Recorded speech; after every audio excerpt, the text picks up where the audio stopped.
స్వర్ణక్రాంతి న్యూస్కి స్వాగతం. రానున్న ఎన్నికల్లో విజయవాడ పశ్చిమ సీటును జనసేన నగర అధ్యక్షులు పోతిన వెంకట మహేష్కు కేటాయించాలని కోరుతూ పలువురు నగరాల సామాజిక వర్గ ప్రముఖులు సర్వమత ప్రార్థనలు నిర్వహించారు.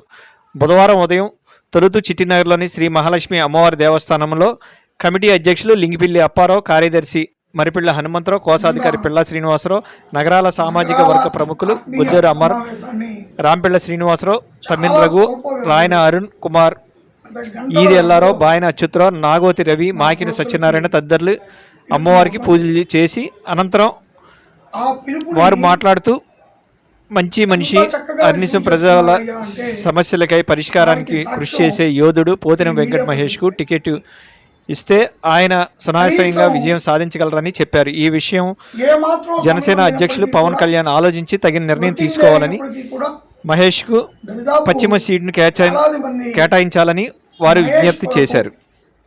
మహేష్ యొక్క అభ్యర్థిత్వం కొరకు రావటం కల్లారా మీ మీడియా ద్వారా యావత్తు లోకం గమనించింది. మరి ఈనాడు దీని ద్వారా మాకు అర్థమైంది ఏంటయ్యా అంటే, ఒక మహేష్ అనేటటువంటి అభ్యర్థిత్వం అనేటటువంటిది మా కులస్తులు యావత్ మందికి ఇంజెక్ట్ అయింది. ఎంత ఇంజెక్ట్ అయిందయ్యా అంటే, వేరెవ్వరికి ఇచ్చినప్పటికీ కూడా మహేష్ను కాకుండా ఎన్డీఏ పార్టీని ఓడించడానికి, అంటే ఎన్డీఏ పార్టీ కాదండి, కూటమిని, అంటే తీరుమూర్తులు ఉన్నారు దాంట్లో, ఇబ్బంది పడతారు, ఇబ్బంది పెడతాము అనేటటువంటి నిర్ణయానికి రావడం జరిగింది. ఇప్పటికే మా కుల పెద్దలు రకరకాలుగా ఆలోచనలు చేస్తూ ఈ క్షణం వరకు పవన్ కళ్యాణ్ గారి యొక్క ఆలోచన సరళని మార్చుదాం, ఆయన తప్పటడుగు వేయకుండా, ప్రలోభాలకి లొంగకుండా, పెత్తందారులు ఆయన మీద పెత్తనం చేయకుండా జనసేన తరపున ఆయన సీటు కోరతాడు. ఆ సీటును కూడా 10 ఏళ్ళండి, 1 సంవత్సరం కాదు, 2 సంవత్సరాలు కాదు, పార్టీ ఎప్పుడైతే స్థాపించాడో ఆ క్షణం నుంచి ఎత్తిన జెండా దించకుండా రాష్ట్రంలోని పార్టీకి మనుగడ లేని రోజుల్లో మహేష్ రాజకీయ చైతన్యం కలిగినటువంటి ఈ విజయవాడ నగరంలో నీ జెండాను మోసాడయ్యా. నీ జెండాను మోసి యావత్తు రాష్ట్రానికే కాదు, దేశవ్యాప్తంగా పవన్ కళ్యాణ్ గారి పార్టీ జనసేనకి బ్రాండ్ అంబాసిడర్గా ఎదిగిన వ్యక్తి మహేష్. ఈ విషయాన్ని మా కలుసులకి, మా కులసుల తరపున మేమేమి డబ్బా వాయించట్లేదే.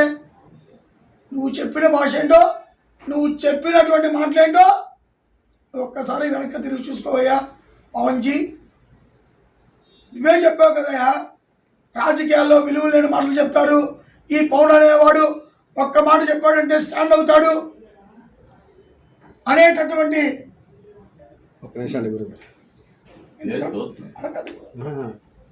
నువ్వే చెప్పావు కదా పవన్జీ.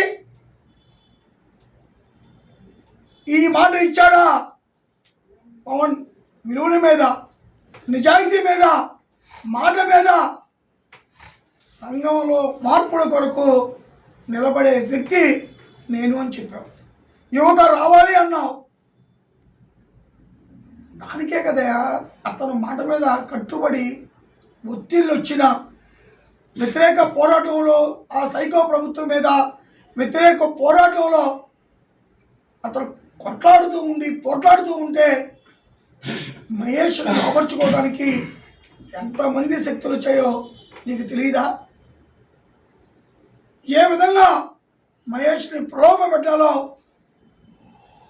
వాళ్ళు చేసిన ప్రయత్నాలు నీకు తెలియవా అని సూటిగా అడుగుతా ఉన్నా. ప్రలోభాలకు లొంగపోతే ప్రభుత్వం యొక్క జాగీరులుగా పనిచేసిన ఆనాటి పోలీస్ వ్యవస్థ ఈనాడు ఎలక్షన్ కోడ్ వచ్చింది కాబట్టి స్వతంత్రంగా ఉంటారు, కానీ ఆనాడు లేరు. జస్ట్ 3 రోజుల క్రితం వరకు ఎన్ని ఒత్తిళ్లు చేశారయ్యా మహేష్ మీద, ఎన్ని కేసులు పెడతారయ్యా, ఎంత బెదిరించారయ్యా. ఆ విధంగా బెదరకుండా, అలాగే నువ్వు ఎక్కడో ఉంటావు, వారాల అబ్బాయిలాగా వచ్చిన నీ బాధ్యత పవన్, నీ బాధ్యతని భుజం మీద మహేష్ వేసుకొని జనసేన శ్రేణులకి ఈ పశ్చిమ నియోజకవర్గంలో ఒక భరోసా ఇచ్చాడా లేదా, రక్షణ కల్పించాడా లేదా చెప్పండి. ఆ సమాధానం, ఇది మీ నైతిక బాధ్యత. మేము గొంతు పెంచాం, నిన్న వరకు పవన్ చేయి రిక్వెస్ట్ చేసుకున్నాం, ఇప్పటికీ రిక్వెస్ట్ చేస్తున్నాం. నీ కూటమిలో నువ్వు చెప్పిన సైకో విముక్తి రాష్ట్రం ఈ ఆంధ్రప్రదేశ్లో ఏర్పడాలంటే నీ ఎన్డీఏ కూటమిలో గొంతు తెరువు, నీ గళం వినిపించు. రాజధాని నగరంలో పక్కన ఉన్న నీ రాజధాని అమరావతికి ఆనుకొని ఉన్న రాజకీయ చైతన్యం కలిగినటువంటి ఈ విజయవాడ నగరంలో సీటు నువ్వు త్యాగం చేస్తానంటావేంటయ్యా? అసలు రాజకీయ నాయకుడైనా నువ్వు? మాకు అనుమానం వస్తూ ఉంది. నీ జెండాని నువ్వు అసెంబ్లీకి తీసుకువెళ్ళవలసినటువంటి బాధ్యతని పక్కన పెడతాను, త్యాగాలకి సిద్ధం కండి, నేను త్యాగం చేశాను అంటాం. నాయకుడిగా ఇది సరైనది కాదని చెప్పి కూడా పవన్ కళ్యాణ్ గారికి మనవి చేస్తూ, మాకైతే ఒక నమ్మకం ఉంది, విశ్వాసం ఉంది. డెఫినెట్గా నువ్వు ఈ ప్రజా ఆందోళనని, గత 4 రోజుల నుంచి జరుగుతున్నటువంటి పరిణామాల్ని పరిగణలోకి తీసుకుంటావు. మహేష్ అనేవాడు ఒకటే చెప్తా ఉన్నాడు, అతని యొక్క నిజాయితీకి చిన్న ఉదాహరణ చెప్తా మీ ద్వారా. చాలామంది సీటు లేదు అనగానే జెండా పీకేస్తున్నారు, ప్రక్కదారులు చూస్తూ ఉన్నారు, గోడలు దూకుతూ ఉన్నారు, విలువలు లేకుండా ఈడవలేదు కాబట్టి వాడి దగ్గరికి వెళ్తామంటా ఉన్నాడు. కానీ నగరాలకు ఉన్నది ఒకటి, నమ్ముకుంటే ప్రాణాన్ని ఇచ్చేటటువంటి మనస్తత్వం, కమిట్మెంట్కే నిజమైన సాక్షాత్తు నిలువెత్తు కులం నగరాల కులం. ఈ విషయాన్ని దృష్టిలో పెట్టుకోవాలి. ఎందుకయ్యా అంటే మహేష్ అనే ఒక మాట చెప్తున్నాడు, నాకు సీటు ఇవ్వకపోయినా పవన్ కళ్యాణ్ గారి బొమ్మతో ఇండిపెండెంట్గా కథన రంగంలోకి వెళతా, తగ్గేదేలే, తగ్గను. కానీ నేను వేరే జెండా పట్టుకుంటే మీకు కొబ్బరి కత్తిస్తా, కొబ్బరి బొండాలు నరికే కత్తిని నా చెయ్య నరికేయండి, ఈ పేటెంట్ హక్కు మీదే అని తన కార్యకర్తలకు భరోసా ఇచ్చాడయ్యా. ఏ నాయకుడు ఇచ్చాడు నీ జనసేనలో? నీ జనసేన పార్టీలో ఆ జెండా కమిట్మెంటు ఎవరి దగ్గర ఉందో ఒక్కసారి చెప్పవయ్యా. చెప్పాలయ్యా, నువ్వు అధినాయకుడివి, ఆ బాధ్యత నీదే కదా. తాడేపల్లి ప్యాలెస్లో ఉన్నాను, నేను పార్టీ పెట్టాను, త్యాగం చేశాను అంటే కుదరదు. అతను 9 సంవత్సరాల కాలం, విలువైన కాలం, త్యాగం చేసిన కాలం, పోరాటాలు చేసిన కాలం తిరిగిస్తావా ఆ కుటుంబానికి నువ్వు? కనుక త్యాగానికి ఎటువంటి పరిస్థితుల్లో కూడా మేము అవకాశం ఇవ్వము. నీ త్యాగాలు ఏమైనా ఉంటే నువ్వు మాట్లాడుకో. మా నగరాలు, మా జాతి, పోతిన మహేష్ జాతి, కులము, యావత్తు నగరాలు మీకు తగిన బుద్ధి చెప్పడానికి మీరు కాదంటే సిద్ధపడిపోతూ ఉంది. ఈ ఎఫెక్ట్ నీ పశ్చిమ నియోజకవర్గంలో ఒకటే కాదు, మీ ఎంపీ మీద పడుతుంది. ఆలోచించుకో. రగిలిపోతూ ఉన్నారు, అగ్ని జ్వాలలు, అగ్ని మంటలు నగరాల్లో వెలుగుతూ ఉన్నాయి. ఇది నిన్న జరిగింది శాంపిల్. ఇంటిండా ఆడపడుచులు వెళ్ళి బొట్టు పెట్టి ఈ ఎన్డీఏ కూటమికి వ్యతిరేకంగా చేస్తారు. ఇది మన ఇంట్లో పెట్టుకో. అలాగే మా ఉత్తరాంధ్ర శ్రీకాకుళం లగాయిత్తు ఈ రోజు వరకు ఉన్న నగరాల జాతి మీ ఎన్డీఏ కూటమికి వ్యతిరేకంగా చేయడానికి కూడా సిద్ధపడిపోతూ ఉంది. దానికి ఒకటే రీజన్, 30 సంవత్సరాల రాజకీయ చైతన్యం ఉన్నటువంటి నగరాలు ఈ విజయవాడ నగరానికి దిక్సూచిగా ఉన్నటువంటి నగరాలు కాలగర్భంలో పక్కన పడి మళ్ళా నీ జనసేన పార్టీ ద్వారా మహేష్ రూపంలో బయటకు వచ్చి అమ్మో ఆ నగరాలు 2024లో అసెంబ్లీలోకి వెళ్తున్నాడు అని ఉర్రూ తొలుగుతున్నటువంటి మా ఆశలు పొంగుతున్న వేళ నీవు కల్లాపు చల్లి నీళ్లు చల్లి మమ్మల్ని చల్లార్చడం పద్ధతి కాదు పవన్ కళ్యాణ్ గారు.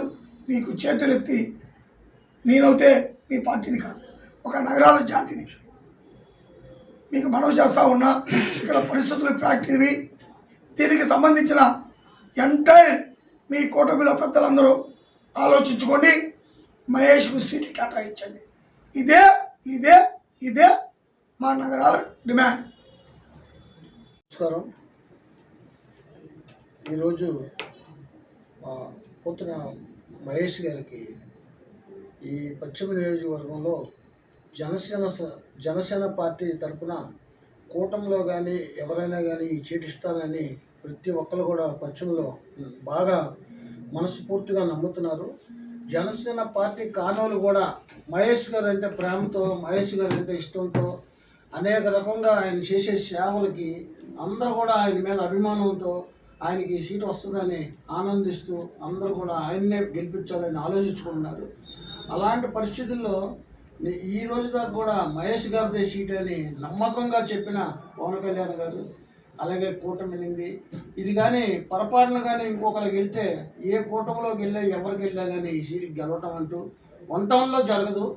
ఎట్టి పరిస్థితుల్లో కూడా ఎవరికి ఓటు పడదు. అది మహేష్ గారు ఏ విధంగా ఉన్నా ఆయన్నే కూర్చోబెట్టి ఆయన ఎలాగైనా సరే ఆ పార్టీని వదలనంటున్నాడు కాబట్టి అదే జెండా మీద ఆయన నిలబెట్టి ఆయన్ని బలవంతం చేసినా కానీ ఆయన ముందుకు రావటానికి కాస్త ఆలోచిస్తున్నారు. ఎందుకంటే పవన్ కళ్యాణ్ గారి మీద ఉన్న అభిమానం అంత ఎక్కువగా ఉంది ఆయనకి. అది పవన్ కళ్యాణ్ గారు నిలబెట్టుకోవాలి. ఆ అభిమానాన్ని అది నిలబెట్టుకుంటారని ఆశిస్తూ ఈవేళ మా దేవస్థానం కమిటీ తరఫున మా దేవస్థానం మా మహేష్ గారి మీద ఉన్న ప్రేమ అభిమానంతో మా అమ్మవారి దేవస్థానంలో ఆయనకి చీటి ఇవ్వాలి, ఎలాగైనా పవన్ కళ్యాణ్ గారి మనసు మార్చుకోవాలని పూజలు చేయించడం జరిగింది. అలాగే దర్గాలో కూడా స్వామివారిని మొక్కుకోవడం జరిగింది. చర్చికి వెళ్ళి కూడా చేయడం జరిగింది. ఈ టైంలో మహేష్ గారికి ఇవ్వకుండా ఈ సీటు కానీ వేరే వాళ్ళకి ఇస్తే చాలా నష్టపోతుంది, ఈ పార్టీ నష్టపోతుందని మా ఆలోచన. ఎట్టి పరిస్థితుల్లో కూడా అలా చేస్తారు మంచిగా, ఈ ఆలోచించుకొని చేస్తారనే నమ్మకం పవన్ కళ్యాణ్ మీద మా వాళ్ళందరికీ ఉంది. ఆ కాస్త అభిమానం నిలబెట్టుకుంటారని ఆశిస్తూ సెలవు తీసుకుంటున్నాను.